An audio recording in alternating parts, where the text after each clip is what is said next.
মাদকাসক্তি বা মাদক ব্যবসায়ী একজন চাঁদাবাজ, তার পরিচয় ওটাই। বিষ দিয়ে মাছ শিকার, বাঘ হরিণ শিকার বা এখানকার যে দুর্বৃত্তায়ন, এইগুলোকে আমি কোনো প্রশ্রয় দিব না। মাদক এবং চাঁদাবাজি এই দুটো ব্যাপারে আমি আপনাদেরকে দায়িত্ব নিয়ে বলছি, কে কোথায় কে কি করে বড় কথা না। এই ধরনের ক্ষেত্রে আমি কোনো পরিচয় দেখব না, কোনো ছাড় দিব না। কারণ একজন মাদকাসক্তি বা মাদক ব্যবসায়ী একজন চাঁদাবাজ, তার পরিচয় ওটাই। সে রাজনৈতিক পরিচয় দিয়ে হয়তো নিজেকে পরিষ্কার করতে চায়, তাকে সেই সুযোগটা আমরা দিব না। অনেক ক্ষেত্রে আমাদের সুন্দরবনে বিষ দিয়ে মাছ শিকার করছে, যে জিনিসটা আমি খুবই মর্মাহত হই।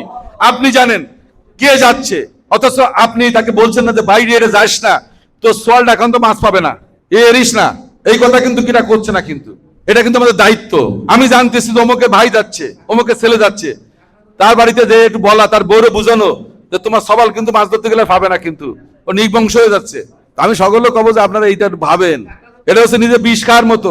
মাছে বিষ বিষ দিয়ে মাছ মারতেছেন না, এটা নিজেরা বিষ খাচ্ছেন। ক্যান্সার এই হাসপাতালে জায়গা নেই কেন? ওই মাছ মৎসরেই চলে আসতেছে, আর বিষ দিচ্ছে ওই বিষ পানি এখানে চলে আসতেছে, এই গেড়ে চলে আসতেছে।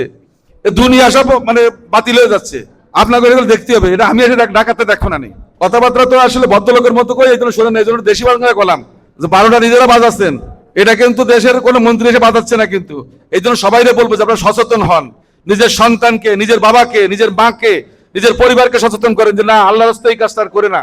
এই কাজটা করলে আমাকে জুত ফলার মাছ ধরতে পারবে না, আমাকে দেশ অজন্মা হয়ে যাবে। এইটা জিনিসটা খুবই গুরুত্বপূর্ণ। আমি খুব কষ্ট পাই, কেন ম্যাজিস্ট্রেটের সকালে পরীক্ষা করতে হবে, কেন আপনারা দায়িত্ব নিচ্ছেন না? আমাদের ইউনো কেন যাইতে হবে ওখানে মাছের পরীক্ষা করার জন্য? এই জন্য বলবো যারা এই কাজ করছে, আর কেউ যদি এই কাজ করে আমার সাথে যুক্ত থাকে, আমি তাকে বলে দেবো আল্লাহর রাস্তায় আমার কাছে আসবেন না। আমার কাছে মাঝে একজন অবৈধ ব্যাপারে রিকোয়েস্ট করেছিল, আমি তারা যা বলা দরকার আমি বলে দিয়েছি। কারণ আমার কথা হচ্ছে, আপনি আমাকে যে কোনো কাজ দিবেন, দিন রাত 24 ঘন্টা আমি করার চেষ্টা করব, যদি আমার পক্ষে করা সম্ভব হয়।